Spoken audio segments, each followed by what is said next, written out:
Hello, everybody. Nate Maxon here with you, and it is now time for our new show here in the WrestleNet Radio Podcast Network. It is Pod on the Mountain. We've been talking about it for a long time.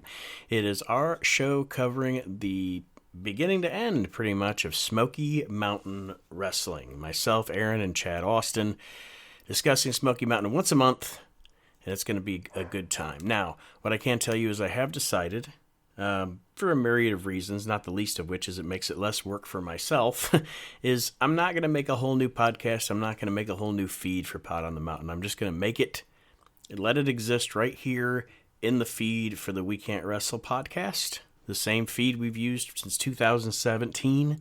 So let's just leave it here. If you hear it, we recorded this before I made this decision, so ignore anything you hear about me saying go use another feed or look out for the Pod on the Mountain podcast. You don't have to worry about that because we're not going to do that. I'm just going to let it be here on the We Can't Wrestle podcast feed.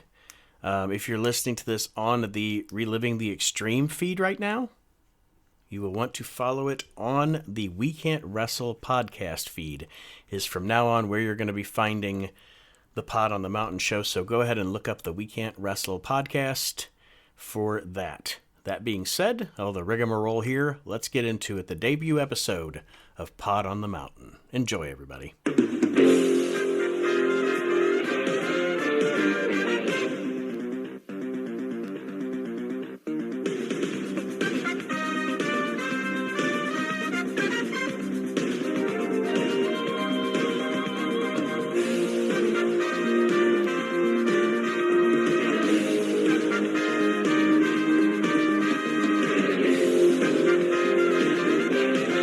As Bob Cotto would say, hello, wrestling fans, and welcome to the newest podcast in the WrestleNet Radio podcast family of shows.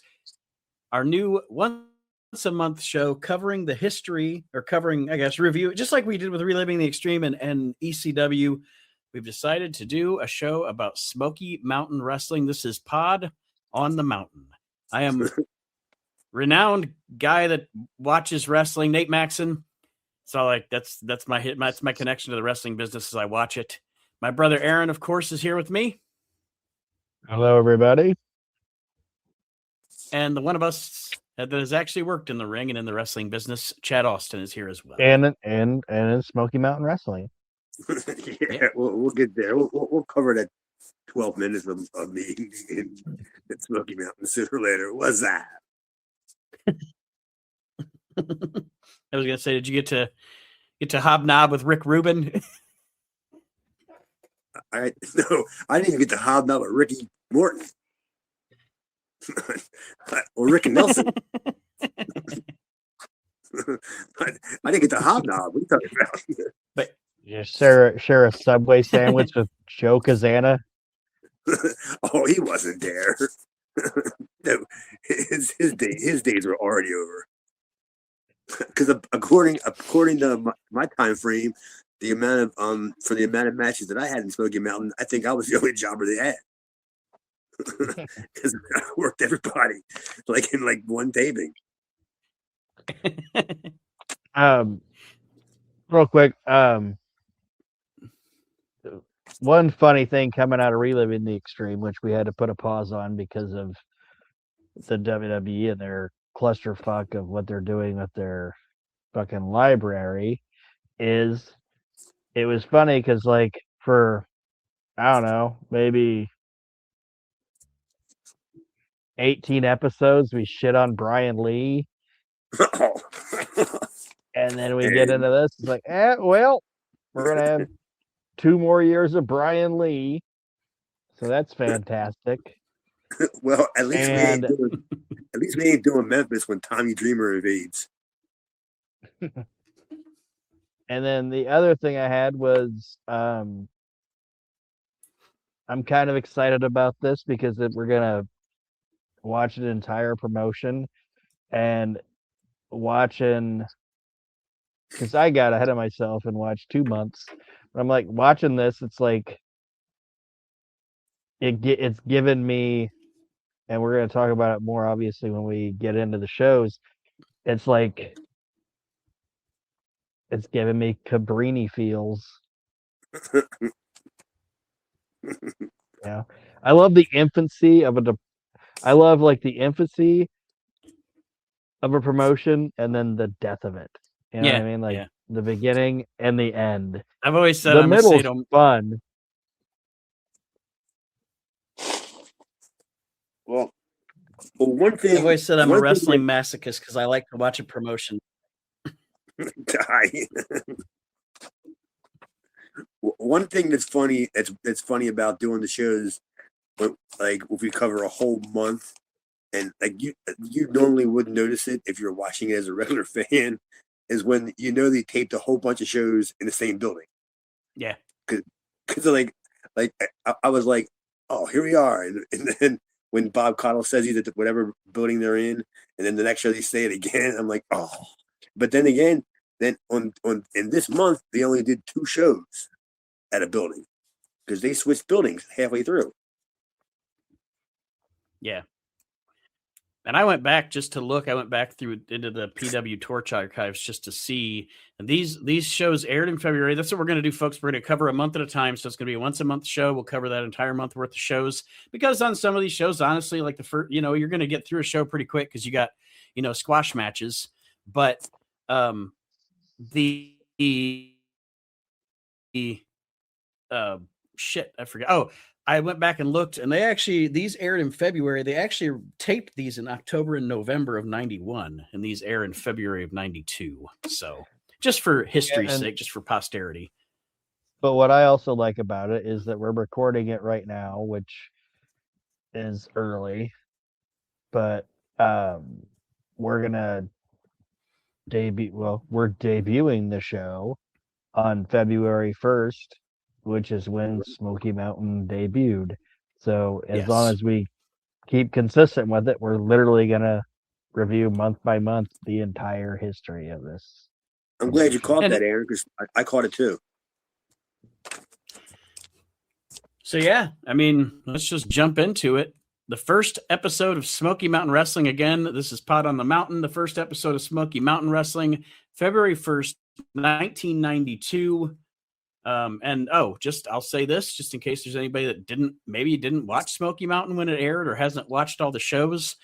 If you type Smoky Mountain Wrestling into YouTube search, there is a playlist right there that has everything. And those are the shows we're going to be using if you want to watch along with us. Like Chad said, we're at the Memorial Auditorium in Greenville, South Carolina. Bob Caudle is our host. I always liked Uncle Bob. Recently passed away at like 117 years old or something. Almost. He's close. And he was joined here on color commentary by another personality I've always really enjoyed in wrestling, Dutch Mantell. And they introduce us to Smoky Mountain. I love how they come on the air and they just act like it's just been going on. Dude, welcome to another edition of Smoky Mountain Championship Wrestling. That's why I texted you, Nate, and screenshotted it because I wanted to make sure that was the first show. Because I'm like, I thought I was missing something. Because I'm thinking like I would have thought it would have been like, hey, welcome wrestling fans. This is a brand new wrestling, thing. That's what I was expecting. And I'm like, oh shit, did I miss something? Nope, you didn't. First thought was, and Chad obviously knows more about like pay that wrestlers and performers get, or how much do you think Caudle cost Cornette? You think Caudle? I think it was. I actually think I know this.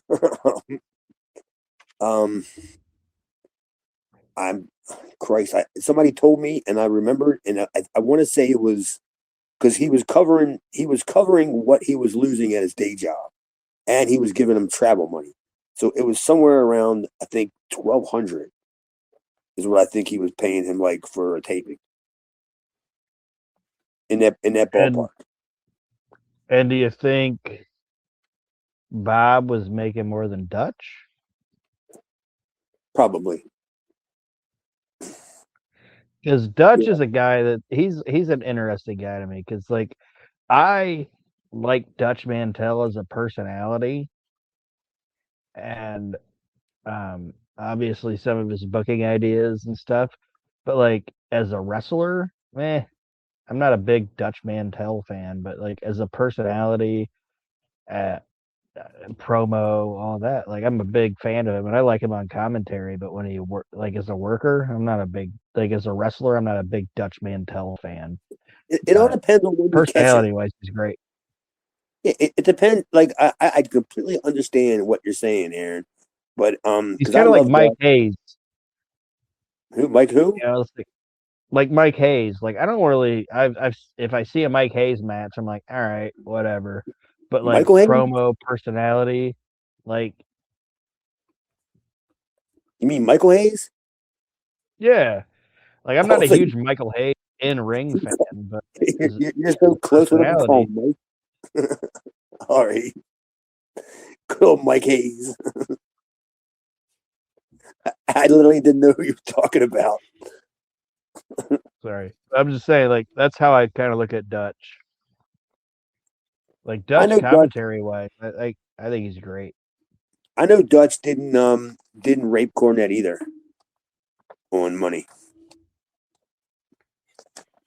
Because Dutch could always go back to Puerto Rico, and like he I think we'll find out as we do this that Dutch is like these tapings a lot of times will fall in perfectly when Dutch is like back home, like from Puerto Rico. So he really doesn't. I don't think he misses a whole lot of them. The first match on ECW, that'll take some time to change my fucking cadence there. The first match on Smoky Mountain Wrestling, we get of course, we're led to the ring by the tune of Green Onions. It is Killer Kyle. And he faces off against Robert Gibson. So an appropriate match to start Smoky Mountain Wrestling with Robert Gibson in the opener. And there's going to be a consistent thread through the career of Killer Kyle in Smoky Mountain with Bob Caudle, where Bob Caudle just does not understand Killer Kyle. He's just like, man, this guy is weird. I don't understand him. He's got this weird music. He's got this violin case, man. This dude is weird. Like of all the people in Smoky Mountain, Bob Caudle cannot figure out Killer Kyle. I was waiting for Bob Caudle to say, didn't he just lose to Big Bubba Saturday night on TBS? Because Bob had just probably seen him on WCW Saturday night. And Dutch Mantell says that the Rock and Roll Express, they released an album and it went plywood. Yeah, soon to be sheetrock. It went plywood, yes. Well, look at it this way. What a great way! A great way to start the show where you're introducing what's going to be a local top guy as a heel versus an established babyface in that territory. I mean, it's a perfect way to start your show. I thought it was great. Yeah, they started the show with like I don't want to like spoil anything or whatever, but they're going Brian Lee's going to be the big baby face of their local shows or whatever, but they started it with like the hot or not hot, but like the biggest name they have on their show, Robert Gibson. It's like,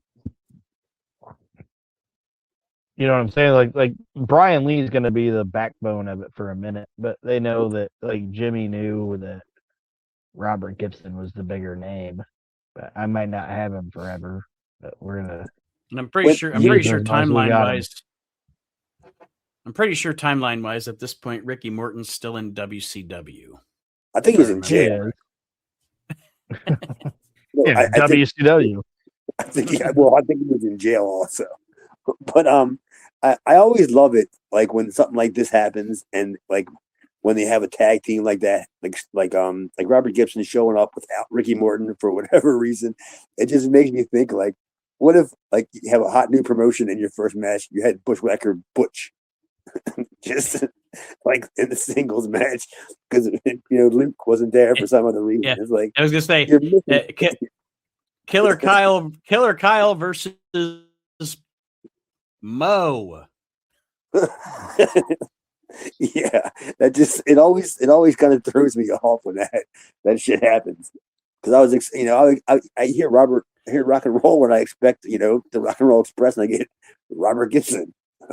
That was one of the other quick things I wrote down here before we go into the finish of this deal is it's going to be refreshing watching this on YouTube and not WWE because we get the original music. It makes me happy. We get the original music. That's awesome. I like that too. I would have totally presented Killer Kyle in a different way though. I don't like the fact that he came to the ring basically just cold. Like I know it's the first show and they didn't have really much no build up or anything, but they should have just they could have even just started the show out with him and then have Dutch Mantell say that somebody's given Killer Kyle the word to go to the ring. And they could have been the boss. Because the crowd doesn't really know why the guy's carrying a violin case. He's late for a High School Musical or something. They don't get that. And neither does Bob Caudle. No. I think, Bob Caudle's totally confused. I think eventually, if I remember right, they're gonna kind of put them together. And I know Cornette probably wanted to keep himself kind of out of it at the start because he didn't want to burn it. Space be out there, his space be out there right away, and he's gonna wind up with the bodies. But I think Killer Kyle, I think would have been a better character if he would have been introduced with a manager, like a Jim Cornette. Well, I don't even think he needed an actual physical manager. He could have been a phone call, just or having the proverbial guy, the jabroni guy, just walk up to him and hand him an envelope, and then he peeks in the envelope or whatever, and then he goes to the ring. You know what I mean? He's getting the instructions to go do what his job is. But now they play some music and he just happens to go to the ring with his daughter's violin case. And then in this matchup, he not only does he just go out to the ring with no height, but he also loses to Robert Gibson. Robert Gibson, he gets him with a roll up out of the corner. And that's our first match in Smoky Mountain Wrestling. And then we go to a promo from the Fantastics. The not so Fantastics. Bobby and Jackie Fulton. And God.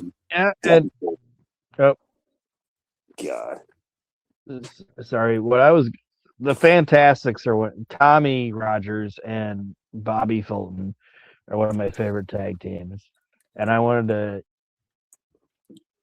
right off the rip kind of maybe get a opinion from Chad about Jackie, because I don't think Jackie Fulton actually was that terrible. I don't mind Bobby and Jackie Fulton. I think Jackie was a good worker, and I'm not saying he's Tommy Rogers, but I don't mind Bobby and Jackie together. Yeah, I just didn't. It wasn't for me. It looked like he was missing. He was just missing. He missing something to me. I'm just not used to that. Other guy not saying the Fantastics are Tommy Rogers wasn't the most charismatic guy in the world, but he was Shawn Michaels compared to Jackie Fulton, who just kind of stood there. Just stood there. Yeah. But they're Fantastics here. That's what we got. But Bobby Fulton later on in the show is going to be facing a man that seems to be in every time one of these promotions we watch starts up. Ivan Koloff's around.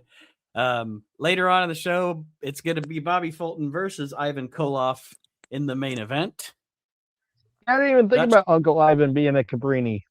Yeah, Uncle Ivan was he was one of the founding fathers of ECW as well. Yeah. Well, it's a good thing we ain't going to do Maryland Championship Wrestling next then, because Uncle Ivan was there as well. Oh shit. He probably had Nikolai Volkov with him then. Oh yeah, he did. Oh yes, he did, sir. Bob Caudle and Dutch Mantell then throw to a interview with the man that is going to be the commissioner of Smoky Mountain Wrestling, the only man, I've always said, the only man that can truly rock a short sleeve dress shirt, Bob Armstrong. I hate short sleeve dress shirts, except if Bob Armstrong's wearing it. It's a short sleeve dress shirt, a clip-on tie, and a Jew fro. And them glasses. The man. God, Mr. Magoo was jealous with them glasses. The toughest nerd in the world. I ain't messing with him. I ain't telling him he looks stupid. And the basic, he's bringing rules back. Yes, I was going to say the basic thing that he's going to do here and promo to start, and we'll get more. He gets more into it as the episodes go on, more specific. But yes, the gist of this is getting wrestling back to what it used to be and how you like it, and you're gonna like it, motherfuckers. He didn't say that, but yeah. Well, in all honesty, why they do that, go ahead, Chad. Like, why they do that? Why they always do that stipulation where they start to do all them special rules and stuff like that again. Like why they do it. The real reason, isn't it because of like creativity. Yeah, that's what I was going to say. It's a way to from the jump in a promotion, you set those strict rules so that later on yes, exactly. So you can say, well, these two guys have such a heated rivalry, we're gonna let them come off the top rope, or we're gonna let them pile drive each other to fucking concrete. It's a pile drive each other on the concrete match. But yeah, it's rules are made to be broken, especially in pro wrestling. It just reminds me of when Bill Watts came in and he pulled that same shit with the no off the top rope, and yet you had Brian Pillman versus Jushin Liger like trying to steal shows all around the country. I mean, you picked the wrong time for that rule, you know what I'm saying? But I understand why they're doing it. I'm just like, I hate when they do that. I get why they do it.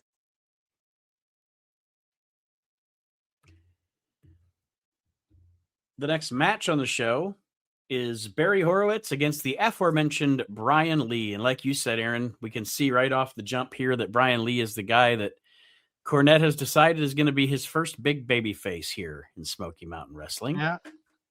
And not saying I agree or disagree with it, but one thing I think that Cornette did good with it was this was like, in my opinion, it's like if you look at this locker room, you're like, all right, I got Brian Lee. He's the biggest guy I got. He's a good looking white meat baby face. I'm gonna make him my big star. Barry Horowitz is probably the best guy in the locker room to say, hey, this is the guy that I'm gonna have showcasing right out the rip. Yeah, and Barry Horowitz ain't coming cheap either. For TV talent anyway. Yeah. Mm-hmm. He's a good get for a startup company if you need somebody that can carry people like Brian Lee. Absolutely. This is pretty much a standard, like kind of what you were alluding to, Aaron. This is pretty much a standard, let's showcase Brian Lee and put him in the ring with a worker that can help him showcase. And Brian Lee goes over in this match to establish him with the crowd. And then I was so happy. I was so happy at the first appearance here on Smoky Mountain Wrestling of hold on, a lot about him as we go on. We are just real quick. During the match, obviously Brian Lee defeats Barry Horowitz, but during the match, Mantell's kind of dogging on Brian Lee's like, hey, prime time, can't you? So they're kind of peppering in the fact that Dutch Mantell doesn't like primetime Brian Lee because that's really going to Put be through like very hard with his big. credentials.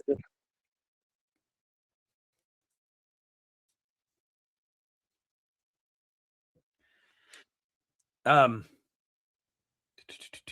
yeah, up next it's Ron Wright in the wheelchair, and I wrote down here in ECW, our running gag about Tommy Dreamer was he was put upon Tommy, and it was not entertaining. Ron Wright is the complete opposite. Ron Wright is put upon Ron, and he is very put upon Ron is the best. Right now, I'm and I've got I, later on in the show, I've got some other notes, but yeah, right now I'm just gonna say because it's gonna stack on the amount of shit that's wrong with him. But just right at the start, he needs a new hip and a knee. Just right now. But eventually it's gonna be like everything. And it's flu season's coming up. Like eventually he's gonna be like that fucking red-nosed dude in Operation that's got like a wishbone, neck bone, all this shit. But right now it's just he just needs a new hip and a knee. And he needs the chair and to the get Medicare around. and the Medicare won't pay for it, so he's got to find him some wrestlers to manage to make some money to get a new hip. Wrestlers to manage. I need a new hip. I ain't never done nothing bad to nobody. I'm Everybody just knows. down here trying to do my best. I'm a stand-up guy. Even though I can't stand up, I'm the most stand-up guy in the world. I got nothing against nobody. See, the best part about Ron Wright is he's been doing that for so long that anybody that knows Ron Wright, that's seen him for 40 years prior to this, he's been doing the same shtick. Like, and it's like he's one of them kind of guys that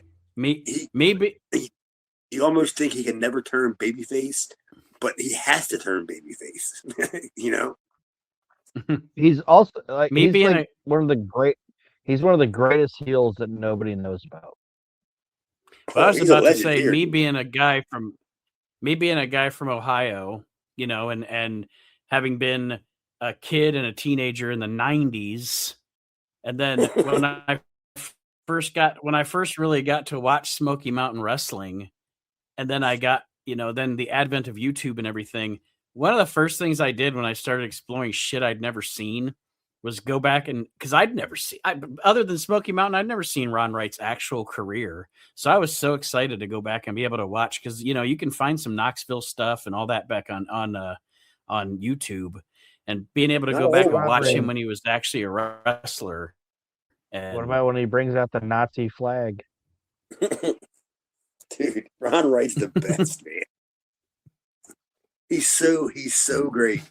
Like, he's just so great. Like his he like where I'm at in East Tennessee, like where they're at and where their home target is, he's their Bruno. Like legitimately, like he is the king around here. Right? It's Ron Wright, Ron and Don Wright in East Tennessee. This whole area, he is the man. It's just hilarious to me. We're gonna obviously talk a lot more about him as we go through these shows. But like I said, right now it's just a hip and a knee. Next match, Joe Kazana. Yeah, the golden boy. Joe Kazana. He's up next, and he's gonna face that little chipmunk-looking Tim Horner. Chipmunk and a meatball. White Lightning coming out to Thunder Rolls. Fucking jabroni, just a jobber. Come on, I don't even want to spend too much time talking about Tim Horner. Well, we will talk a little bit more about him later when he starts opening his cocksucker. But he beats Joe Kazana here with a roll up. Natural bridge. Hearing anything on that real quick? Natural bridge. Oh yes, I'm sorry, Natural Bridge. I wrote down a roll up, but you're right. It was the Natural Bridge. The only thing I have is I'm not trying to. I'm not trying to rush. I just don't want to spend too much time on the squash matches, or we'll have a 4-hour show. Well, no, the only I'm just trying to like preface the point of the fact that this is the first show of a company, and they're trying to establish like their people, and they mentioned like 6 times that Tim Hortons from Morristown, and they're trying to get him over as the local baby face. Like we have our top star, Robert Gibson, who's a main event wrestler. Brian Lee, he's our big baby face, and then our local guy is Tim Horner. So they're here's our through these first 3 matches, these are our 3 guys. I won't say too much after that. So. But yeah, you've established Gibson, you've established Brian Lee, you planted the seed with Ron Wright, you've established Tim Horner for whatever he's worth. A couple of tube socks and a nickel. But now you're going to establish, and he even says it himself, and I love it because corny's corny, baby. Here's the celebrity. Yeah, you've watched all these other stupid but he's hicks and hillbillies and blah, blah, blah. Because we got Bob Caudle with Jim Cornette. And Jim Cornette is pretty much, putting over the fact that he's lowering himself by being here amongst these hillbillies and these hicks. And he's a celebrity. And he's going to be bringing in a new tag team. But like you said, Aaron, there you're establishing now. This is Jim Cornette's role on the show. Yeah. And listening to some of Cornette's promos and like how you just kind of grew up with Cornette and know how he was and how he is now, you might start getting it. It might start getting a little bit of the idea that maybe he has some kind of other role in this company than just being a manager. Maybe. He's kind of a shill, isn't he? Like only a real person that has their hand in the attendance jar of a promotion would beg people to come out to see Bob Holly and all the other stars of Smoky Mountain Wrestling 4 times a show. Even though he doesn't like it here, but still come out and see it. Yep. And then I wrote down for the next segment. Wow, I'm sitting here watching the first event of Smoky Mountain Wrestling. I didn't expect to see Ric Flair. Yeah, I put that. I was like, it's pretty cool. They got Ric Flair for at least one taping. How much did that cost? Or was it Al Perez? I don't know who this guy is. Or was it the Angel of Death? I don't have a clue who it was. I don't know who it was. It's Jay Brown, Paul Miller against a Black Scorpion. Maybe not the Black Scorpion, but a Black Scorpion. And like 2 minutes into this very short match, his mask is all fucked up and crooked on his face. It's like he can't see. And I don't think we ever see this cat again. It's great. He looks like a fucking idiot. He's just thrown together. The sock scorpion. He stinks. And I couldn't figure out who he was. And I'm thinking, not only can I not figure out who he is, why put a mask on him? If nobody knows who he is. Like, even without the mask, he could be the Black Scorpion. He was kind of stocky. Could have been Tim Horner. Could have been Joey Maggs. No, he was more of a Mike. No, he was like a little smaller than like a Mike Thor guy. Like he was kind of big, but not too big and not in too good, not in too great a shape. He had big small. He's big small. Yeah, and he had like the basics in like pro wrestling. And the whole time I'm thinking, why are they putting the mask on him? Nobody would know who he was without the mask.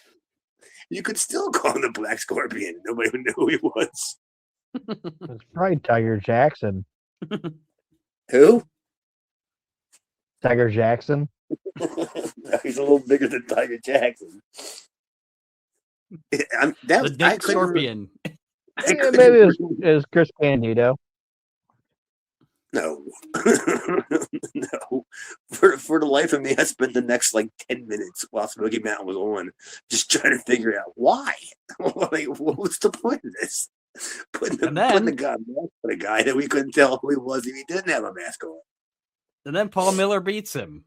Yes. Maybe that's why they put a mask on him, because the guy wouldn't do a job as himself to Paul Miller. That explains it to me, because it legitimately happened to me in ECW, so I can totally get that. But it was mind-boggling. The only people that would know who that guy was his parents. I mean, they put a mask on him. Oh, that's gonna kill Paul me. Miller beats the Black Scorpion, and I think that's the last we're ever going to see of that guy. Both of them. And then we get into more, and this is more where it's a little more prevalent, obviously, with Dutch Mantell and Brian Lee, because Bob Caudle does an interview with Brian Lee. Now he gets interrupted by Dutch Mantell, who pretty much tells him, if I'm mistaken, Aaron, let me know, but I just pretty much wrote down here, Dutch interrupts and pretty much tells Brian Lee he ain't good enough. He ain't shit. You ain't got no ability. You ain't shit. You suck. Get on your bike and go. And Brian Lee then puts down Dutch Mantell and leaves. So they've established that the big feud so far out of this taping is Mantell and Lee. Yeah, because we still don't have belts yet. So the only thing we have to build on so far is feuds. Mm-hmm. The Black Scorpion, I'm still laughing about that motherfucker. Damn, it sucks. I mean, he was the NWA champion. Jesus. I bet you they either sold tickets or they were part of the boosters or worked at the school or something. That's the only reason why that match was on there. Paul Miller's somewhere standing in line at a Burger King, and he just hears, "Paul, you remember February 1992." Paul Miller isn't standing in line at Burger King. No. Paul Miller is working at Burger King.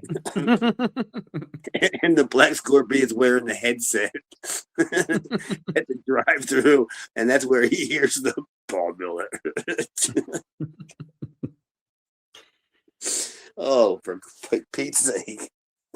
Well, the main event of this first episode of Smoky Mountain Wrestling is Ivan Koloff versus Bobby Fulton of the Fantastics.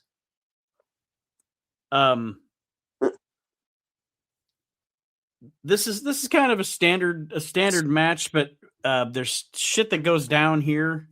Of course, Ron Wright comes out to the ring in his wheelchair. One of my favorite visuals, and I have it in almost every episode that I've watched so far. I don't know, somebody in the production team or Cornette or somebody knows that it is hilarious to have off in the distance Ron Wright wheeling back out of the arena after he does some shit. Because there's every time they show, there'll be a far shot or whatever, and you see Ron Wright wheeling back to the back. He didn't do shit. It's so good. Dude, I bet you, I'm willing to bet it all that 100% was caught in post-production. I bet you that wasn't planned. And then when Cornette somebody caught it and said, "That's fucking funny." Yep, I bet you that is too funny to have booked itself. You know what I mean? That yeah. Just happened. And Cornette said, "Keep it." I have a question though for Aaron. According, what does 204 kilos equal? Vladimir Koloff. Didn't you catch the joke? I think it was Dutch that said 15 to 20 years. Yeah, that was a good joke. Yeah, I remember that joke. But Dutch does mention that Vladimir Koloff has showed up and he's arrived in America, and so Ivan has brought Vladimir with him, and Jackie then runs in. So we get like discount Nikita and discount Tommy Rogers in this situation. So, and the Russians end up beating down the Fultons, and They hang Jackie with the chain. yeah, and then Barb Armstrong. Barb Armstrong. Barb Armstrong. Some big butch lady. I'm Barb Armstrong. That's her fat mama.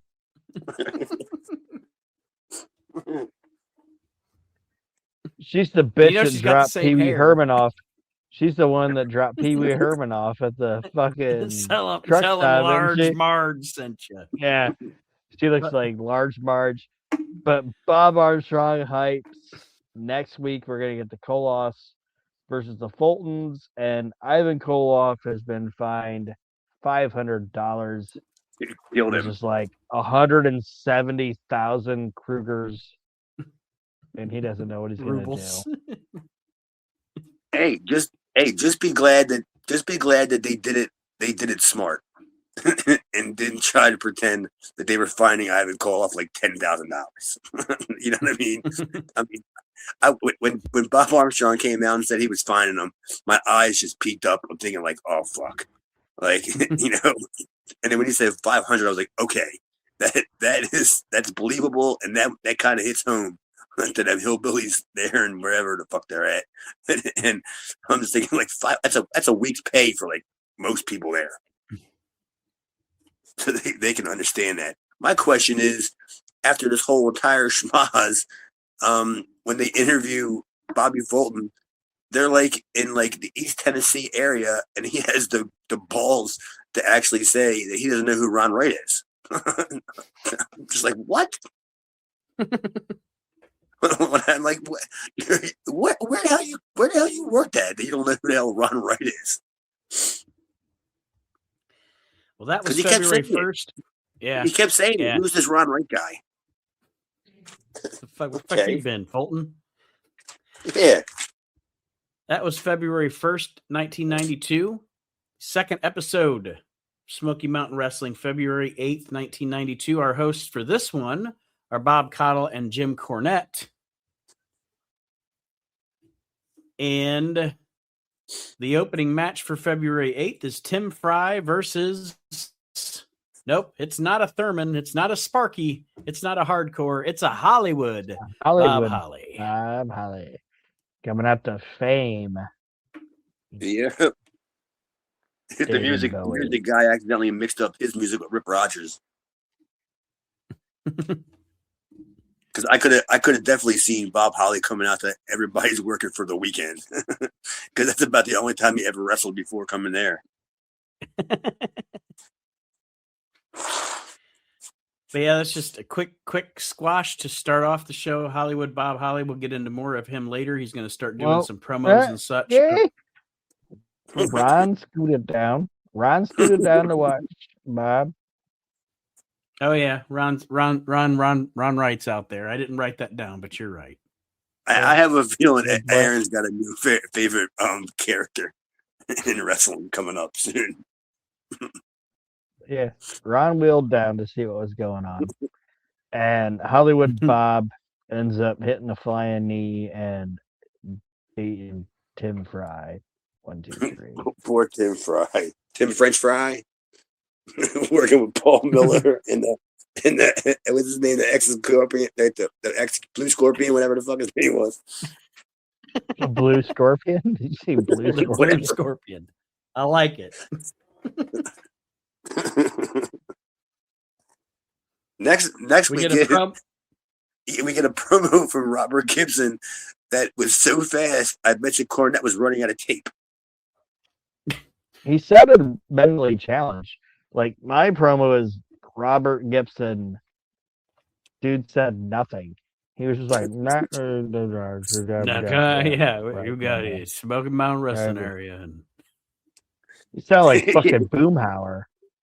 Like he literally flew through that promo. Like I'm just like, what the fuck did that motherfucker say? Boomhauer Gibson. Boomhauer Gibson over here. And who's he looking at? Me or you?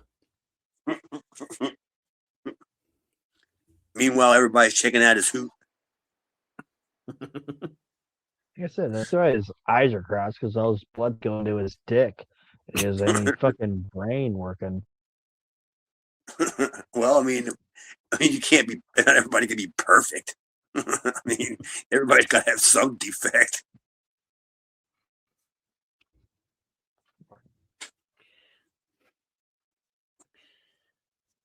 Well, Chad mentioned Rip Rogers, and he's in the next match on this show. Rip Rogers against Mr. Wonderful, Paul Orndorff. And this is probably, and like I said, when I talk about these shows and whatever, like I'm a wrestling fan, and I can say whatever I want to say about work rate and this, that, and everything. But when I talk about like payoffs and what a guy's worth and this, that, and everything, Chad's a guy that's obviously been in the business and knows what guys are worth. Paul's gotta be a high ticket person for Cornette right now. What, pay wise? Well, yeah, like monetary wise. I'm telling you, you would be surprised like how much these guys were willing to work for Cornette. Like, it's probably nowhere near like what you were probably thinking it's going to be, because first of all, they're not traveling too far. They're doing a couple of weeks of TV at a time. They're friends with Cornette, and it's still keeping them kind of relevant and keeping them in ring shape. So that right there is going to equal a bargain for Cornette, because Paul Orndorff's fresh off TV from everywhere. I mean, you know what I mean? So, I mean, he just wants to keep, he's not really doing anything in WCW yet. So he's just basically chilling, staying in ring shape. So he's getting them at a pretty good rate. I'm willing to bet he's probably not even $1,000. Well, and if you're taping, so I was like say, if you're taping a month worth of programming in one show, $1,000 for Paul Orndorff for four shows ain't bad. I bet he's not even getting that. I bet he's only getting. I bet he's getting probably $5 to $750, probably. Maybe a little trans on top of that, so it might equal close to $1,000, I'm sure. But he's not ripping off Cornette. Nobody is, because they all know Cornette's not stupid.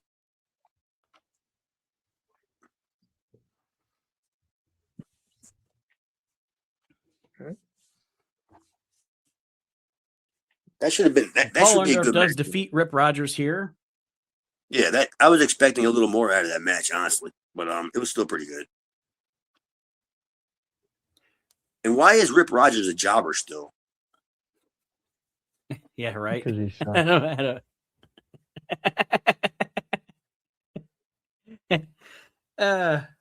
Aaron has a rivalry with Rip Rogers, so you're gonna lose if it's with words.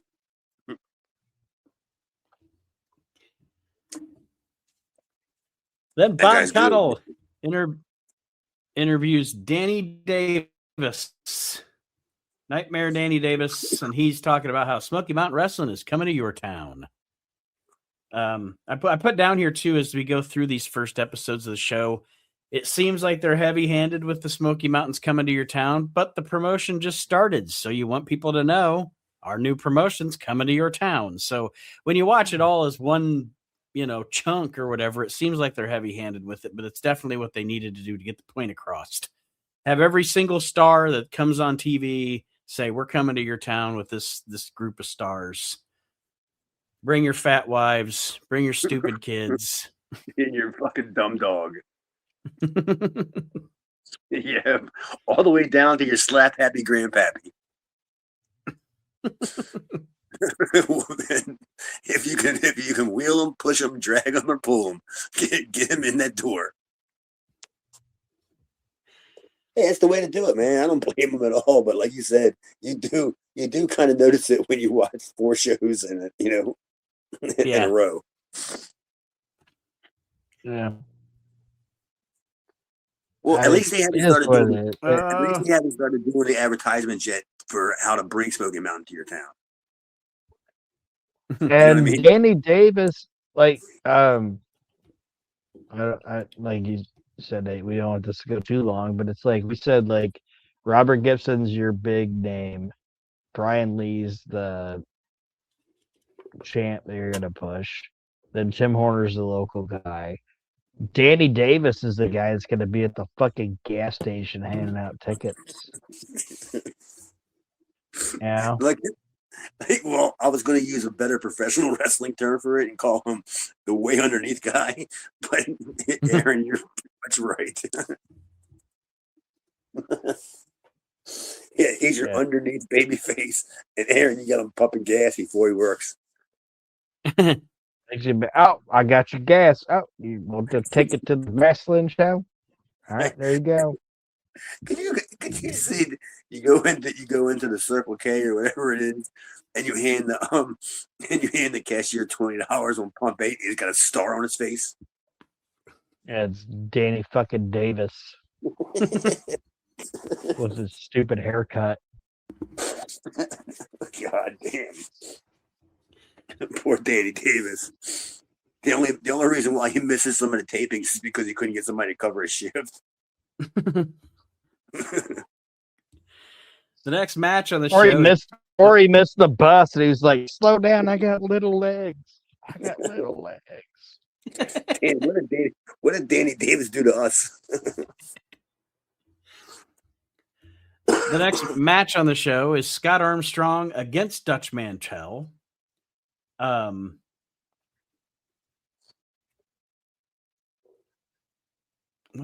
can't even read my own handwriting here. I'm sorry, guys. This match, of course, the purpose of this match is to get Mantell over as a son of a bitch. Because I don't know if he calls it Shoe Baby, but he's got Shoe Baby with him. He's got his whip. And he starts whipping the shit out of Scott Armstrong. What's that? Bob Cottle called it Shoe Baby. Oh, did he? Okay, I guess I missed it. But Mantell is essentially whipping Scott Armstrong with his whip, and Brian Lee comes out. And I did like the expression when Mantell's pissed off at Brian Lee that he's going to whip 75 pounds off of him.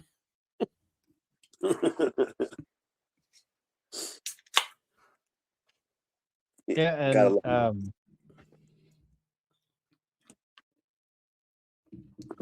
it just establishes the fact that they're putting over Brian Lee and Dutch Mantell as being the first feud in the promotion, and lumping Scott in there. It's gonna give a little bit of a wrinkle to Bob Armstrong being the commissioner, because Dutch is gonna bring that up later. Well, and also it doesn't hurt Dutch either. If Dutch wants to work some and still do the commentary, he can still go out there and lose and keep his heat by doing the commentary. Mm-hmm. Well, and that's what I was going to say. Also with Dutch, if Brian Lee's the guy you've decided to hitch your fucking wagon to, Dutch Mantell in Tennessee is probably the best person on your roster for Brian Lee to work with, as far as not only learning from somebody, but also, I mean, Dutch Mantell's an established star, an established heel.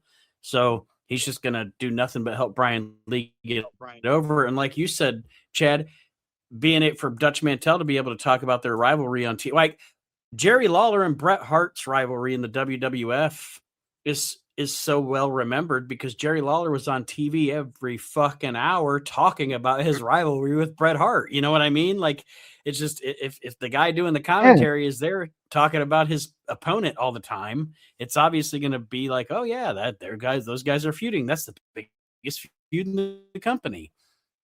He can keep it alive. Obvious one. Also, other than Lawler and Brett, is like Bobby Hogan.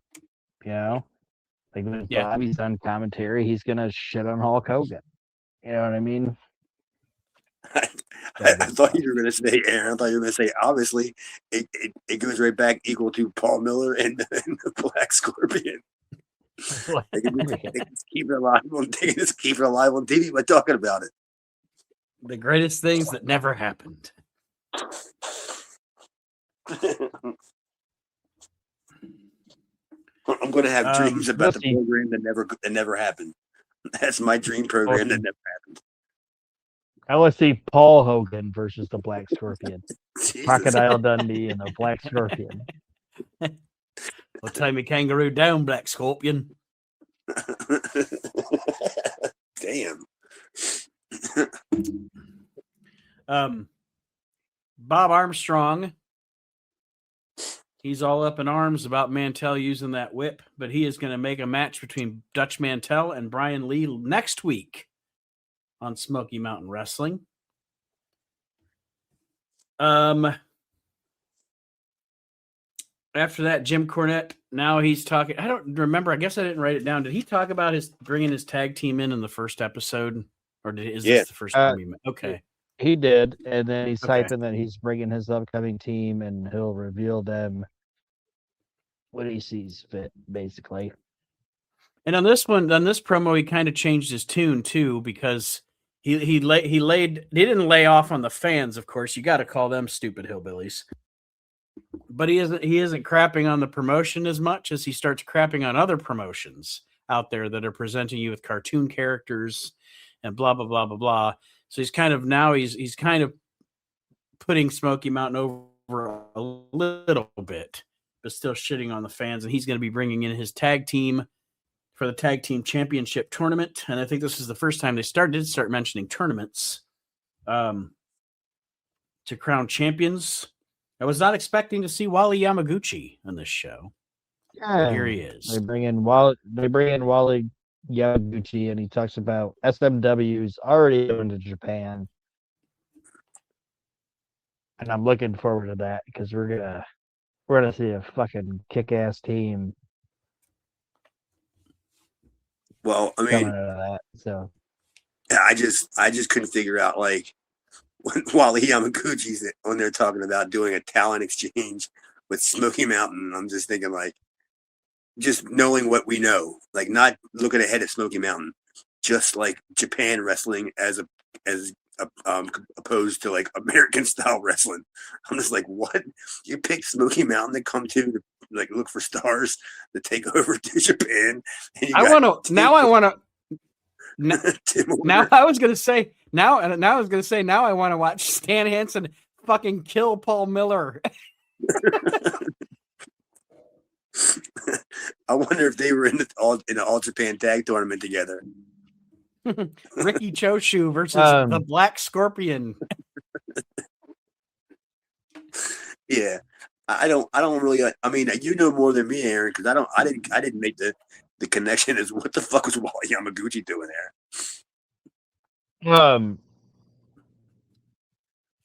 not gonna like try to present myself as being some Japanese wrestling expert or whatever, but they did actually have Smoky Mountain did have some connection to Japanese wrestling and what was going on because they get the Wild Bunch from All Japan.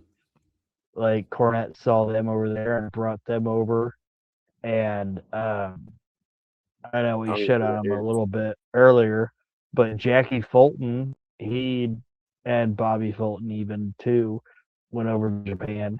And Jackie did some shit where he teamed with Del Welks. I think he was like Falcon number 2 or like Patriot number 2 or whatever. So they're basically, their affiliation was with All Japan. Yeah. All right, I can get that now because I didn't really put too much thought into it because I thought it would have been a wing because of what happens later on. But yeah, I didn't. I was just like, what the fuck? What Japanese company's taking Paul Miller? I mean, who are they coming over here? And Bob Armstrong's not going back. Yeah, they didn't take Paul Miller. They took the wild. They had the Wild Bunch, and they had Jackie and Bobby, and I'm trying to. There was somebody else that I can't remember in my head, but yeah, there was actual connection to Smoky Mountain, Japan. Yeah, speaking of Jackie, it always pissed me off when I watch like any All Japan tag match and I see a tag team match and Stan Hansen's partner is Jackie Fulton. I'm thinking, fuck, he should have been on the other side of the ring, like taking the lariat, like not, you know what I mean, not on the winning team.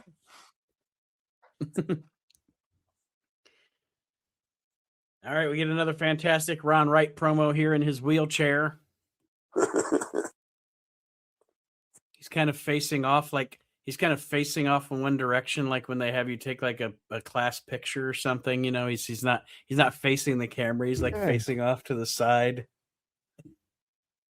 Yeah, he's like got his blanket on his lap. He doesn't have a blanket yet. No, he doesn't have a blanket yet. Why don't he have really? a blanket? That happens. He has no blanket. I thought he yet. had the blanket by episode 2. Okay. I will let you know when the blanket arrives. He does not have a blanket yet. Right now, he's just he should have had a poodle. I don't understand. Right now, he's just an innocent and old man. I got a bad hip and a bad knee. I'm just trying to look for somebody to help me pay for my Medicare because the government ain't helping me out. I'm just a tired old wrestler that just needs some help. I ain't trying to be nothing. I'm just trying to find my charge, man. I can't figure out if you're doing Ron Wright or the upcoming Terry Gordy. They sound about the same. Give you a Terry Gordy promo. The bombs are gonna drop.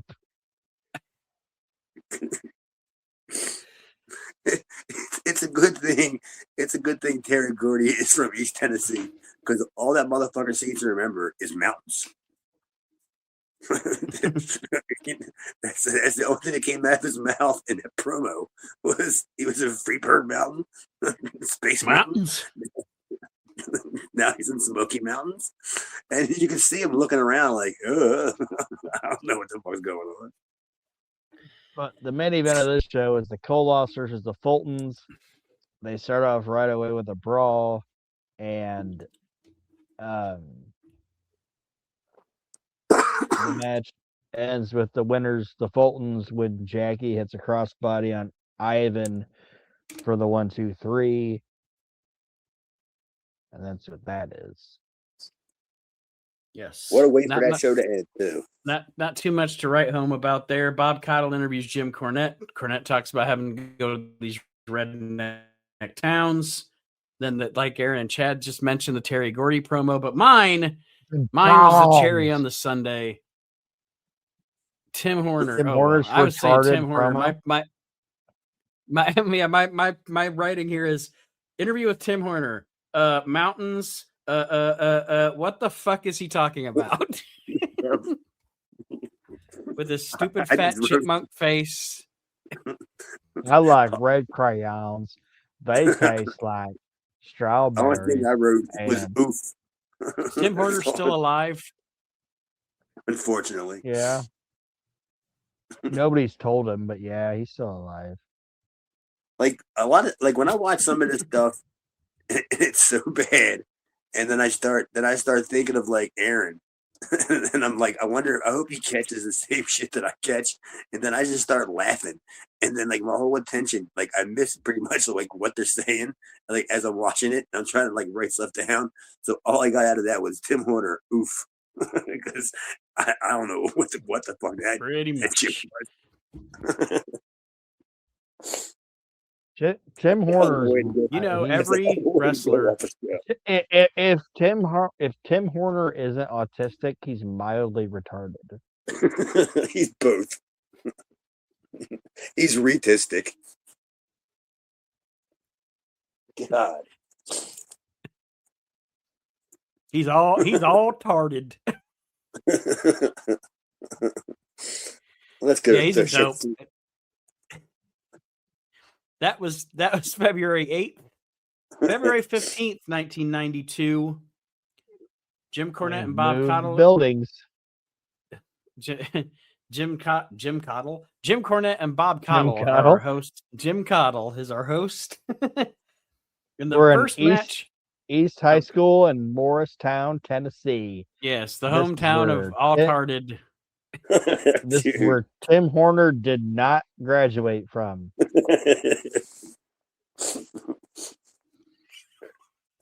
Like this is before he comes to the ring and he's handing out them like lightning bolt stuff. So because they're in Morristown, he's probably coming to the ring handing out coupons for the Burger King that he works at. Fucking idiot. The opening match of this episode is it's Bob Holly, Hollywood Bob Holly versus honestly one of my favorite WCW jobbers, Pat Rose. I like Pat Rose. Oh, fat bastard! I always thought he was a good job guy. Yeah, I bet you.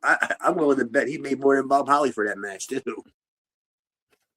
Did you ever work? Have you ever worked with Pat Rose, Chad? I know it's an obscure name to.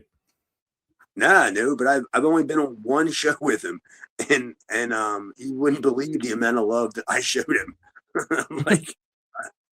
like everybody else, he was just Pat Rose. Like everybody knew him, and like when he walked in the locker room, I looked at my partner and I was like, "Is that fucking Pat Rose?"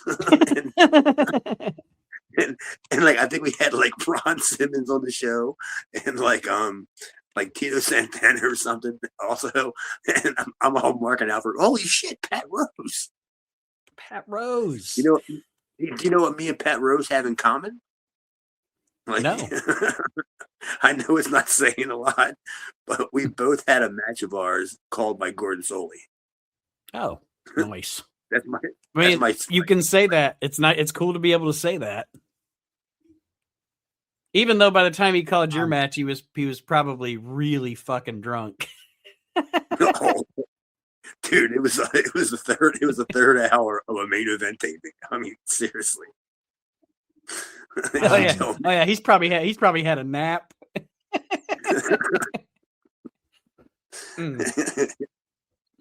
Chad, could I ask you this question? What's that? Have you ever backdropped yourself? For me? Yeah, have you ever backdropped yourself? Oh, I've done it. Shit. Countless amount of times. Because then you have something in common with Bob Holly. Because if you remember watching this match, Bob Holly basically backdropped himself because he tried to run into Pat Rose, and Pat Rose fucked it all up, and Hollywood Bob backdropped himself in this match, and then he ends up fucking up Pat Rose a little bit after it because he's mad, and then he hits the flying knee drop, and Hollywood Bob Holly wins the match. Dude, I bet you that's one of them deals where Bob Holly went to Pat Rose and told him he wanted to call the match. I bet you. And then Pat Rose is like, well, why don't we just do this? And then Bob was like, oh, no, I want to call this. And then Pat Rose is like, okay. Here we go. I'll let you the greenhorn, only been in the business probably a year and a half, maybe. And I'm going to let you, a guy who wrestled Ric Flair on Georgia Wrestling, call a match to me. Okay, let's see how this goes. And he ends up backdropping himself. Who do you think laughed more about that spot? Pat Rose or Bob Holly? Up next, we find out from the Fantastics, from Bobby Fulton, actually, specifically, that he heard Vladimir Koloff has been called back to Russia. So Ivan's going to have a new partner. And then Ivan introduces us to his new partner, and I put... Oh, go ahead, Aaron. It's just, I think they said Vlad is having a baby or something, so he's got to go back. And then he is replaced by something completely better. But I put Mr. down... Jimmy Golden. Yeah, I put down Ivan Koloff introduces his new partner as they play the theme from Odd Couple. It's Jimmy Golden. Well, what you guys missed about the Vladimir thing was they said that when they said he got called back to Prussia, they didn't say Russia. They meant to say King of Prussia, Pennsylvania, because he was about as Russian as I am Japanese. His PTO has run out, and he has to go back to Lowe's. But how did he? I thought they were right. I thought that was the way they were writing him off. But doesn't he come back in this episode? Or is it the next one? I think it's the next episode. Okay. I could have sworn he came back in this one. I was thinking, wait a minute, he said he was gone back to Russia. He's being replaced. Jimmy Golden by is going to be Golden. Ivan Koloff's new tag team partner. Next match, Rip Rogers and Joey Maggs. And for some reason, I just wrote down Rip Rogers and Joey Maggs. I didn't write a finisher. I'd love to be in the car. If I could have been I could be in the car with Jimmy Golden and Ivan Koloff. Oh, that's a car ride that I want to be with, because it was snowing in the summertime in Smoky Mountain. During the jumping Joey, who never jumped Mag's match versus the Hustler Rip Rogers hits a double axe handle to the floor on Mag's. And that's the big high spot in the match. And Rogers ends up hitting a fisherman suplex on Joey Maggs and pinning him. Out of all the things to say about this match, the only take I got from it is they had the audacity to try to tell me that Joey Maggs just got back from a successful tour of Japan. That is blasphemy, in my opinion. He's never even toured Little Italy, much less been to Japan. Where the fuck? What bullshit ass B show company outside of Tokyo, Japan is running a mini independent show and is bringing in Jumping Joey Maggs? Joey Maggs! Yes. And then I'm purposely going to go to Kurokian Hall. When I go to Japan, I'm purposely going to go to Kurokian Hall, and I'm going to scour every single inch of that wall. And I'm not leaving Japan until I find Joey Maggs' name on that wall. I'm willing to bet everything I own, which ain't much nowadays, but everything I own that Joey Maggs' name is not on that wall. Well, if he wrote it standing up, look at the baseboard. Damn. That's probably where it's at. I'm taller than Joey Maggs. All right, enough of Joey Maggs. But the next match is Robert Gibson, and I don't know, I can't remember who we were talking about with their stupid masks, but it's Robert Gibson versus the Mighty Yankee, and his mask looked fucking ridiculous. I actually have my note here says the Mighty Yankee looks cheap as fuck. Oh, he was cheap as fuck. Yes, he was. It probably was the Black Scorpion. This is also the match where and I'll post the video clip of it. The highlight of this match is Robert Gibson running out to his song, looking like he's singing his theme song. He's like, "Well," and it looks like he's singing "Rock and Roll is King." But this fucking match sucks. The Mighty Yankee looks like a fucking moron, and I just Robert wanted to Gibson wins with a bulldog. who is making up these names? They have to be like some sort of like it's got to be some kind of fun for whoever's coming up with these guys' names. The Mighty, of course, he's the Mighty Yankee, and he's got to be wearing a mask. I mean, he's got to be cheap. It's just so pitiful that it's hilarious. I'm glad we all Yankee. saw. I'm glad we all saw the Mighty Yankee look like a used condom because Dude, it was bad. He was so sad. Like he didn't have any physical attributes of a pro wrestler. I mean, he didn't have a tan. He didn't look like he even knows a guy named Jim.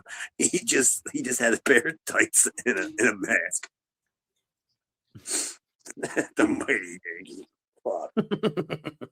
God. He's gonna be on the list the next time we do the PWI top 500 jobbers. The Mighty Yankee. Dutch Mantell then asks Ron Wright if he will escort him to the ring. Because if he would escort him to the ring for his match with Brian Lee, Dutch would be willing to help Ron Wright find some talent to manage here in Smoky Mountain Wrestling. And Ron Wright says, well, man, but Medicare won't pay for my implant. And, I need the work. So, yeah, I'll oblige you. I'll oblige you, Dutch. But, he's still putting up airs that he's an upstanding man. Like Aaron said, he's sitting down, but he's an upstanding man. Is that Ron Wright? I'm He's just upstanding, put but I upon. can't stand. I'm just a hair. I'm put upon Ron. Ron Wright's my hero. Oh. As we go through, I got Smoky my Mountain chisel. As we go through Smoky Mountain Wrestling, I can already tell, and well, we know none of us are. You're not going to hear any ill words here on this show about Ron Wright because he's a fucking star. But yeah, he's going to escort. I didn't even know Aaron even knew about the chisel. I got my chisel. Yeah, it's coming. It's not coming up on this, but it's a thing. Oh, he doesn't use it on Smoky Mountain? He might. I tried to not get too far ahead. I don't know if he brings the chisel out, but we might find out. I just love that when Ron Wright was used to wrestle, that was his blade. when he would get color, he didn't use a blade. He used the chisel. That's incredible to me.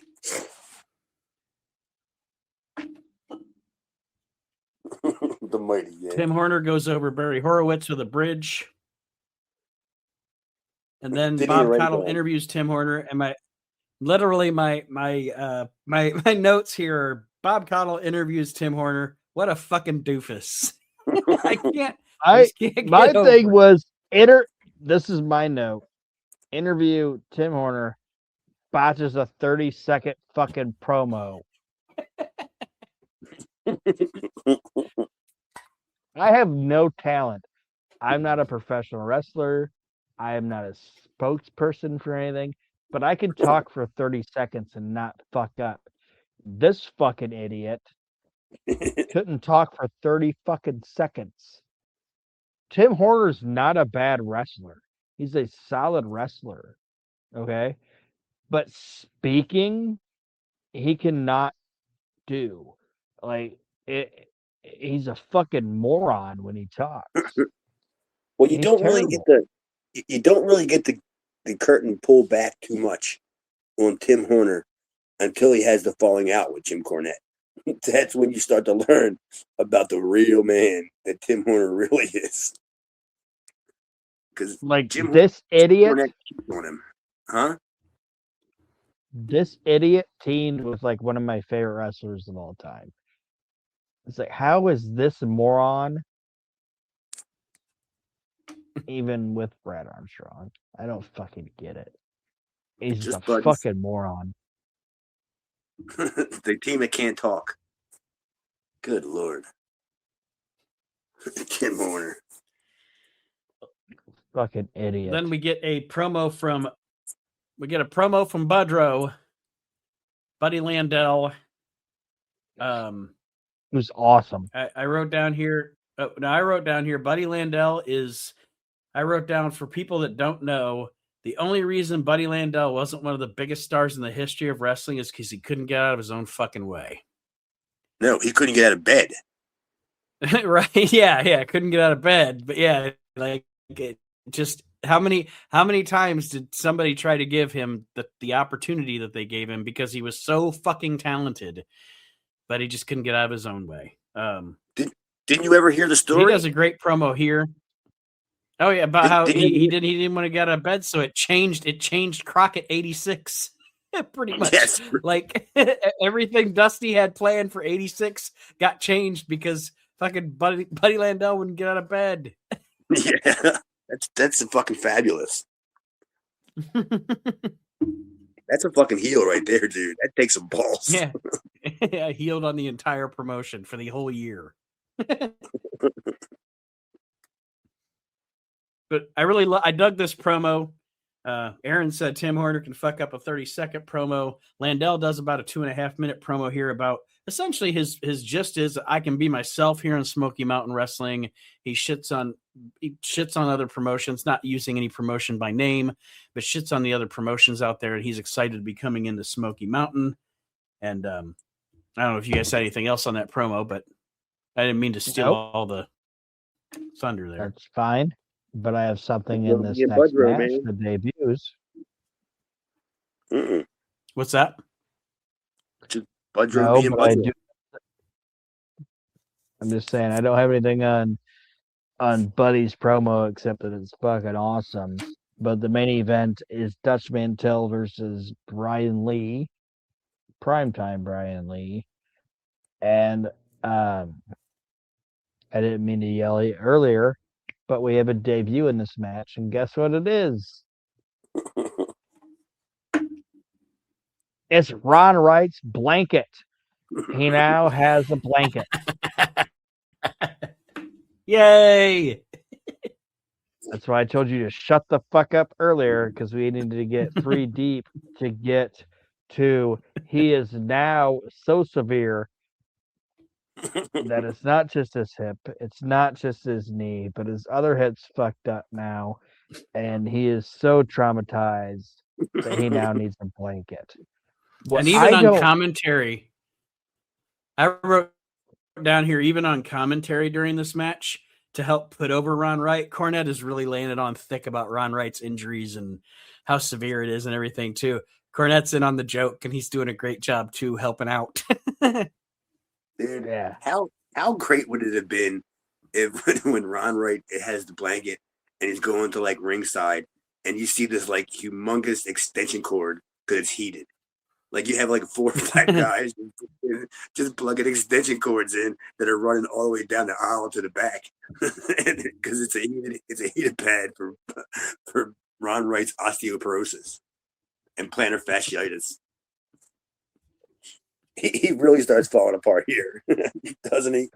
But I love the fact that he now needs the blanket because he's using the blanket to hide the fact that he has brass knuckles. Dude, he's so fucking great, man. It's so little and so common and so obvious, but yet it's still so great. But yes, Ron Wright during the match hands Dutch Mantell the brass knuckles out from under the blanket. And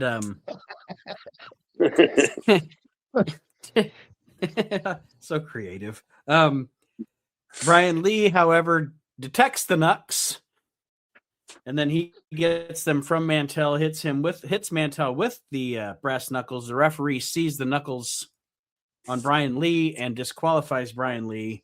Oh, this is where I wrote down classic image, Ron Wright rolling to the back after he causes all this chaos. Yeah. See him off in the distance.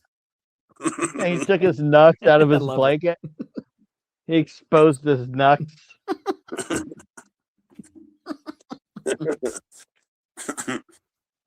I pulled my blanket back and exposed my nuts. I gotta Fucking go. Ron Wright is so great, man. I put my nuts in his face. I only hope one day when I'm old enough, or even young enough, and something happens to me and I got to be in a wheelchair, I'm going to be so Ron Wright.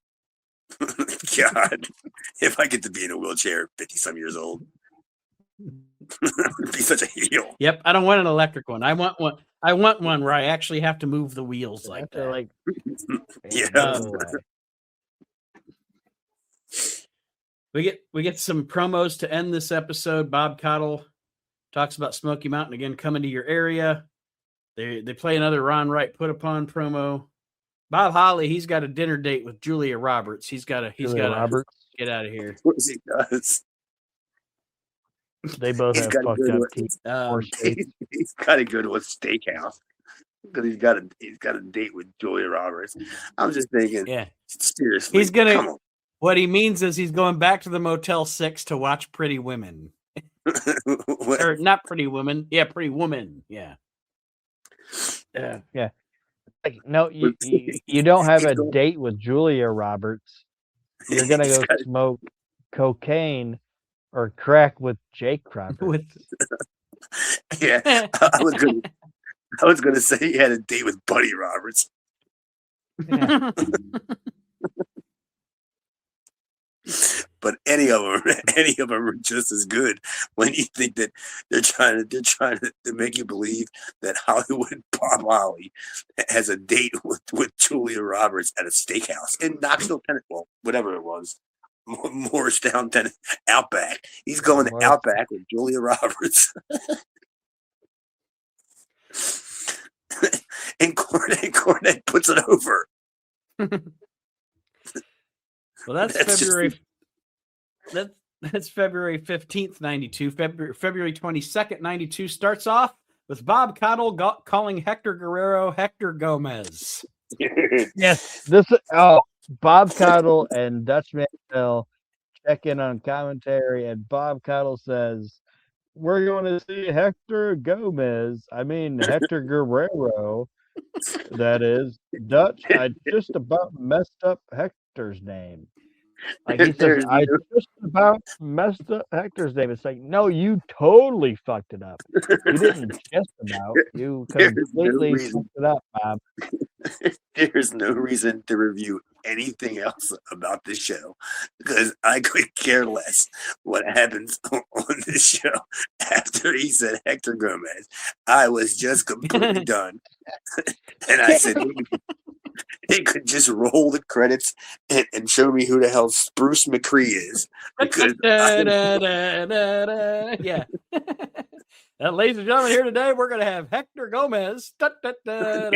Yeah. But Hector Gomez Guerrero is facing Tommy Angel. I put Tommy Angel versus it's Tommy Angel versus Hector Big Sombrero Guerrero, because that is a big fucking sombrero he's got on there. I will never call anyone in the Guerrero family Guerrero anymore. Never. They will always, it's Eddie Gomez for me from now on. It's Armando Gomez from now on. Mondo Gomez. It's fucking Mondo Gomez. Vicky Gomez. Vicky Gomez. Chavo Gomez. Dude, I'm a big skateboarder, and one of my favorite skateboarders, Tommy Guerrero. Not anymore. He's Tommy Gomez. I know we're making light with the Gomez thing, but the Guerreros are a great wrestling family. What do you guys think about Hector? He came along at the wrong time, probably. I think he would have been better, because Hector is he's got a personality. He really does. He's like he's kind of the Brad Armstrong type. Like he's really fucking great, like not on mic or on camera. Like it takes I don't know. I don't know whether you only see like glimpses of it like later on. Like when he was younger, you never saw it. But it wasn't until you'll see it if you watch USA and a little bit in Memphis, but it's all later on in his career. Mm-hmm. But yeah, I mean, I thought like he came along maybe 10 years too soon. It could work. I know that. He goes over Tommy. Oh yeah, definitely a great worker. And then by the time you get around to the Monday Night Wars, Eddie has become Eddie. He's fully fleshed out as Eddie Guerrero, and Hector is on WCW and stuff at that time. But at that point, honestly, little brother outshines him. You know what I'm saying? Literally by that point, Hector could have been Hector Gomez, and nobody would have missed it. Yes. We got Eddie Guerrero and his stepbrother Hector Gomez. Yeah, at least he got dressed like a big ass turkey and danced with fucking Gene Okerlund. I don't know. Well, real quick, just talking about Hector when I was asking you guys about that, when comparing them to like a wrestling family, I think Hector's kind of like the Steve Armstrong of the Guerreros, where I think he's a guy that doesn't get talked about enough, where he kind of had all of it, I think he had a little bit of all of it, or like that's what maybe I'm saying. Like he had, like, he's the underrated guy of the entire group, and I'm a huge Brad Armstrong fan, but like Steve, I think was like the best Armstrong because he had every little bit of it that made him great. And I think I'm just saying, I think Hector's underrated, and I wanted to put that out there. Oh, totally. But he's never a Guerrero to me anymore. Hector Gomez here. That name has been fleshed out in my Tommy system. Angel. Tommy Angel. A jabroni. Bob Cottle interviews Ivan Koloff and Jimmy Golden because they're going to have the main event tonight against the Fultons. I like calling these guys the Fultons instead of the Fantastics. Then Dutch Mantell, who, of course, last week the match was made. He was going to face Brian Lee this week. Well, he found this guy that looks like if you inflated Bill Dundee. Carl Stiles. Carl Stiles looks like a gigantic Bill Dundee. But anyway, he found that. What did he say? He was just driving through some town and found this fucking hillbilly, and he has agreed to fight Brian Lee. How many times does Dutch Mantell find Carl Stiles? Like over his career, it's at least 3 times. At least 3 that I know of. What I'm looking forward to is the fact that coming up, and I don't want to talk too much about what's gonna go on later on, because like I said, I get a little ahead of our. It's so funny the fact that Dutch Mantell has found this like somewhat mentally challenged person. Somewhat my ass. Yeah. Like, dude, like Dutch Mantell was the poor victim of a rib that, like, when they had the stipulation of if you lose a match, you got to be somebody's valet for like 30 days. Dutch Mantell lost a match, and Carl Stiles had to be his valet for 30 years because he becomes attached to Dutch Mantell, and everywhere he goes, Carl Stiles just somehow shows up. The only place that Dutch Mantell didn't show up that Carl Stiles was Portland. That's because he had to go back to his parole officer. That's the reason why he went back. But dude, he shows up everywhere that Dutch Mantell does. He must have been Dutch Mantell's metal maniac. He had to have been. There's something I have no idea. I never talked to Dutch about that before, but I'll be damned if I don't run into Dutch Mantell sometime. And I'm gonna be like, I'm not gonna mention Shoe Baby. I'm not gonna mention Bobby Jaggers, Brody, Gonzalez, nothing. I'm gonna be like, what the fuck did you call Styles? He'll probably just look at me like, what the fuck? Colonel Styles is gonna be like, I'm right here, I am. Yes. He's gonna be somebody call my name as he's putting scotch taping Dutch Mantell's banner up at the fan fest. Like, say my name and he appears. His name is Colonel Styles. Well, he legitimately he legitimately is slow. Like, I don't mean slow like he's like retarded slow, but like when you ever hear him talk or any of his promos, you get that impression because I don't think he's doing a gimmick. He's too stupid to do a gimmick. It's just he's like John Gillum that can wrestle. He's total John Gillum. You can look at his face and know he's slow. Yeah, because he has that stupid eye. Well, he has agreed to face.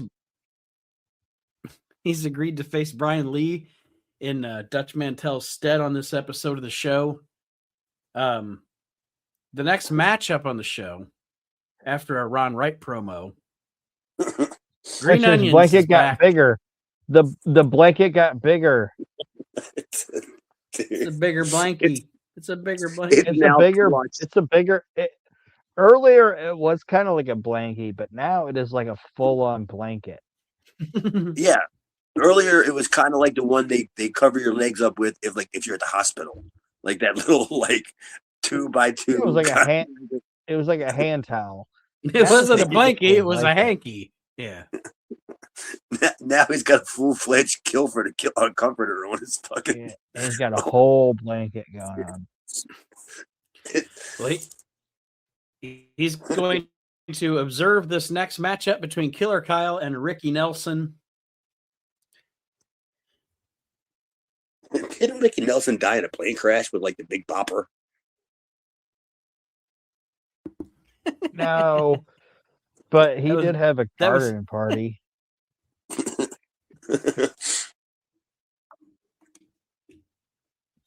Killer Kyle. Yeah, he sung about it. Ron Wright Ricky Nelson sung about them. Good. Ron Wright distracts the referee as, Killer Kyle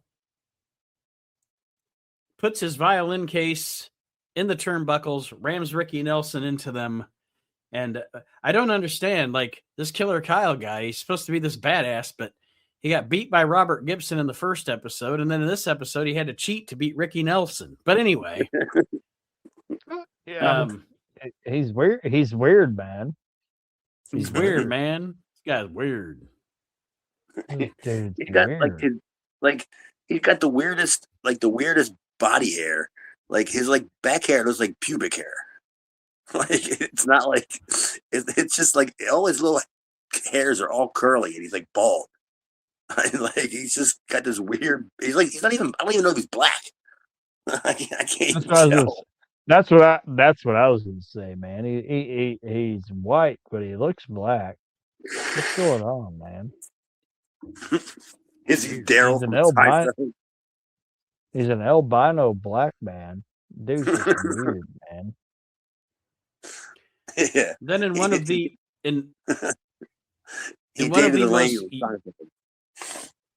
most useless segments in professional wrestling history, Tim Horner gets presented with a plaque or something from the Hamlin Adults Working for Kids. This shouldn't have been on fucking television. I'm sorry. This was fucking useless. Why did they put this? It's like tits on a boar. Why did they put this on fucking television? What the fuck, man?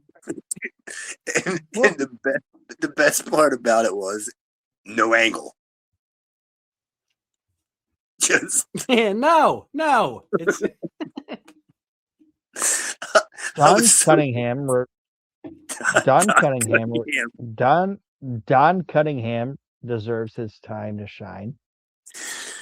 Oh, that whole segment was so political. It just reeked of that some organization paid Cornette for to let them go out there and do that. Because I'm just thinking, why ain't somebody stopping this? It's kind of like when you see a cake in wrestling. Somebody's going in it. When you see a fucking piece of garbage like Don Cunningham out there, you just have to think. Don Cunningham. Whatever fucking his name, Richie, Bob, Don. Fuck. You just expect a kendo stick soon. Just something. and to put him with Tim Warner is even better. Then we get a Bob Holly promo talking about having to be in this hillbilly town. Instead of Spagos, he calls it Spagos. He's got to go to dinner at Spagos instead of Spagos. Jack Nicholson asked him why he wanted to be a wrestler instead of being a star, because he likes to beat people up. And he's growing a mustache. Anything on the Bob Holly promo? I just put down here, he's growing a mustache. He looks like a pervert. I was waiting for Chris Anson to come out and talk to him.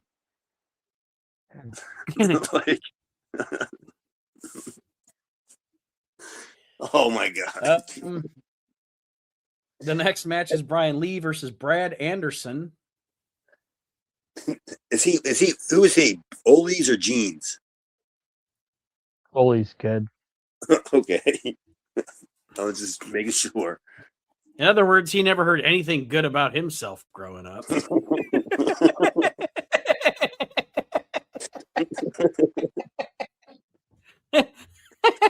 Or everything he heard was hilarious. Sorry, I popped myself on that one. I'm sorry. You're such a useless fucking kid. It's like you either considered your dad the meanest guy in the world or the funniest dude of all time. I think Ole Anderson is one of the funniest dudes that's ever lived. Yes, but I think I'm right that he was probably an emotionally abusive father. Probably. You think? Who do you think was worse? Well, I guess I can't say that. I was gonna say Bill Watts or Ole. But I mean, the only thing Bill Watts ever did bad for his kids is instill the word nigger to him. Well, and Bill probably wasn't happy that Joel. Bill probably wasn't happy that Joel was gay. Well, you don't honestly think that Joel told his dad? I didn't even know he was actually gay. I was making a joke. Joel Watts was gay? He didn't tell. I don't know. I don't. Maybe. Oh yeah, he's gay. What the fuck is happening? Joel Watts is gay. Well, Carl Stiles comes out to the ring during this Brian Lee match, and he comes into the ring. We're going on. This is the Pot on the Mountain podcast, the most unprofessional professional podcast in the history of professional podcasts. God damn it! Would you tell your father, if your father was Ole Anderson, that you were gay? Nope. I would continue to be Zan Panzer and live with it.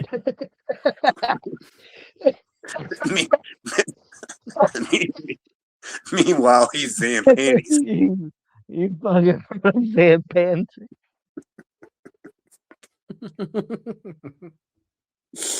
Yeah.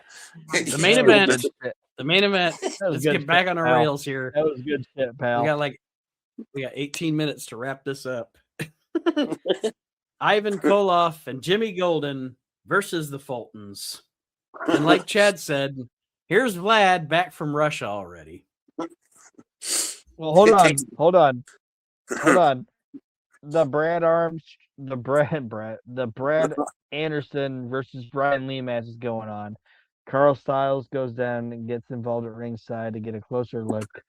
And Dutch had a great line that I wanted to say. Dutch Mantell says Lee is a psycho, and the government has deemed him legally stupid. Legally stupid. Doesn't he say Legally stupid.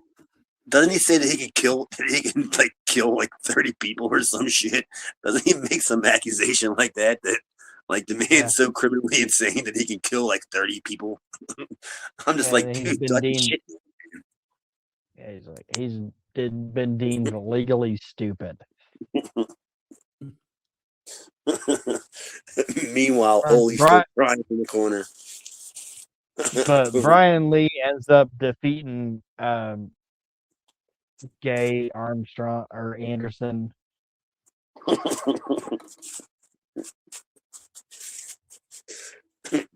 And then we move into our main event, which is he's as much as Zan Panzer to me as Hector is Gomez. He'll never be Brad Anderson anymore. Then we move into our TV main event, which is Ivan Koloff and Jimmy Golden versus the Fultons. Uncle Ivan ends up getting busted open during the match. And then, like you said, Nate, Vladimir ends up showing back up, and he gets involved. He hits Jackie Fulton from behind, allowing Jimmy Golden and Ivan Koloff to get the win. And then there's a series of interviews with Ron Wright, Bob Holly, and Jim Cornette. And then it breaks down into... Oh, go ahead, sorry. No, I was just going to say, those are actually like repeat interviews too, so we didn't really have to dig into those. Well, I will say this. Just so people don't think we're skipping over them. Let me ask you about this. Do you think, because I don't remember, and I went to Smoky Mountain shows like as a fan before I even really worked there. I don't remember if you could hear like the interviews like piped into the arena. I don't remember that, because I would think that it was only in hour number 3, wasn't it? That it would have been this show that they said Vladimir was in Russia. So during this TV taping where he was in Russia, he comes back for show number 4. Yeah, I bet they didn't even air that. Yeah, that crowd probably didn't even know what the deal was with that, to be honest with you. Unless they had the announcer say something, like the ring announcer say, Vladimir has had to leave the building to go to Russia, and then it turned out that they were just full of shit, you know.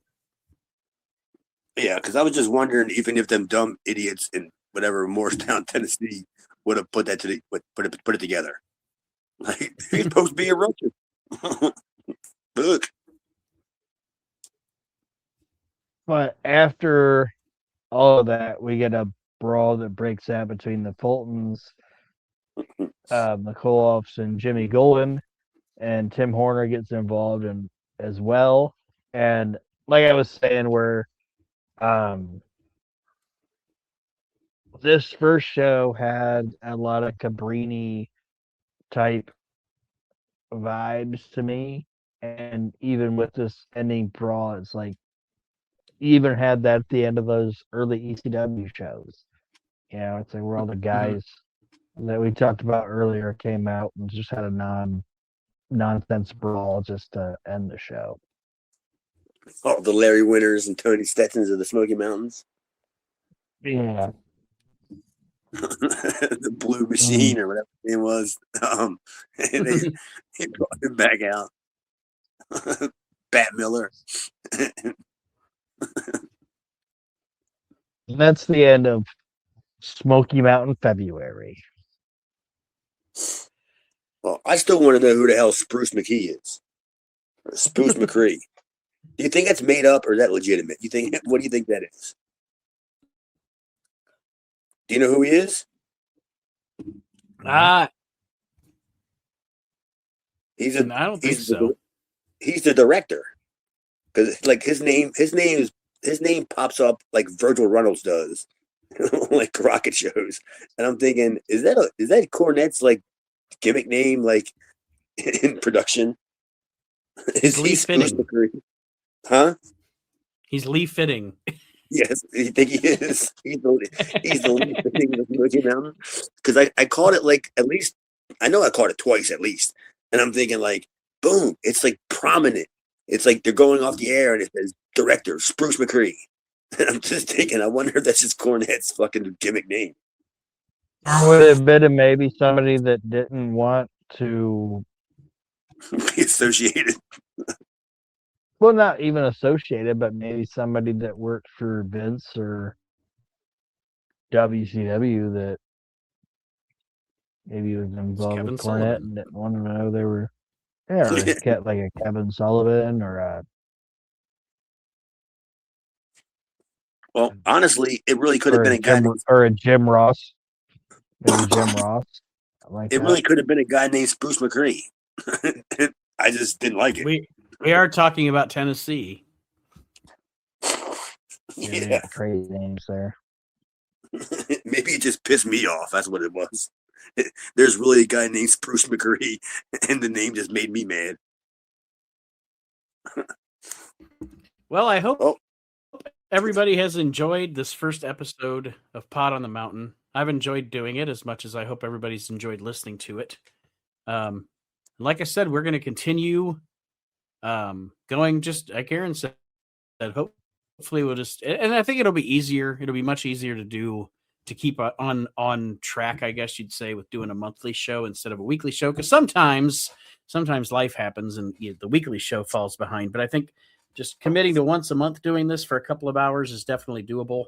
And I enjoyed it. I think we're going to have fun with this promotion, maybe even more fun than ECW because I like DCW, but I think I like Smoky Mountain better. So we'll have more funny stuff to talk about. But we'll also have more, probably better, the kind of angles we like and things like that, Because ECW is to be taken like seriously, and there's just so much about Smoky Mountain that you cannot take serious.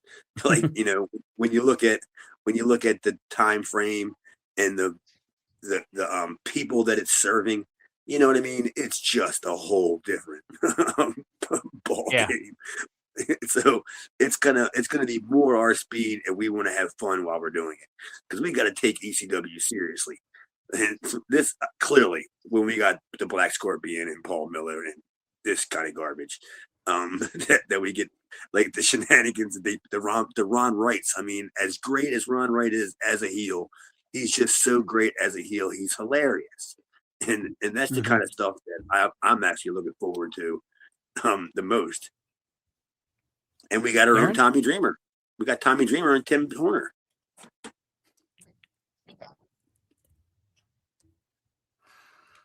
Aaron, you got parting words here before we sign off? Just thanks for listening to the inaugural episode of it, and looking forward to going through 5 years of this fun shit. Thanks, everybody. And for those of you listening, because I am gonna post this inaugural episode on the feed for Reliving the Extreme and the feed for the We Can't Wrestle podcast, just so people know that this show exists. For those of you that are listening on one of those two feeds, whether it's Reliving the Extreme or We Can't Wrestle podcast, starting next week with the second episode, it'll be exclusively on the Pod on the Mountain feed. So you can go find that anywhere you find your podcasts or on YouTube. And how come we see? Hey, how come you can never make it shareable? I can never share it. I actually can do that for you. Because I've narrowed my Facebook friends list down to it's mostly fucking wrestling people and like friends of mine that even know about wrestling.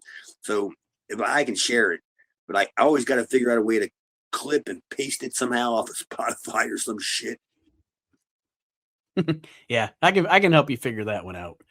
But until next month, ladies and gentlemen, we'll be covering March 1992.